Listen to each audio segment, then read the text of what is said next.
Welcome to our channel. If you want to check the status of your Delta flight using the mobile app, follow these step-by-step instructions to stay updated on your travel plans. Step 1.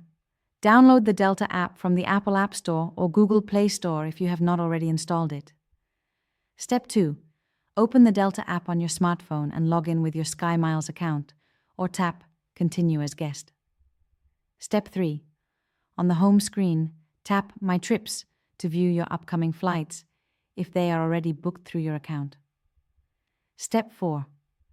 To check the status of any Delta flight, tap Flight Status on the home screen. Step 5. Enter the flight number or the departure and arrival cities along with the travel date. Step 6.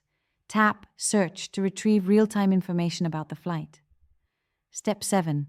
Review the flight details, including gate number, departure time, arrival time, and any delays or cancellations. Step 8. Enable push notifications in the app to receive automatic updates about your flight status. The Delta app will alert you of any changes. Don't forget to like this video and subscribe to our channel.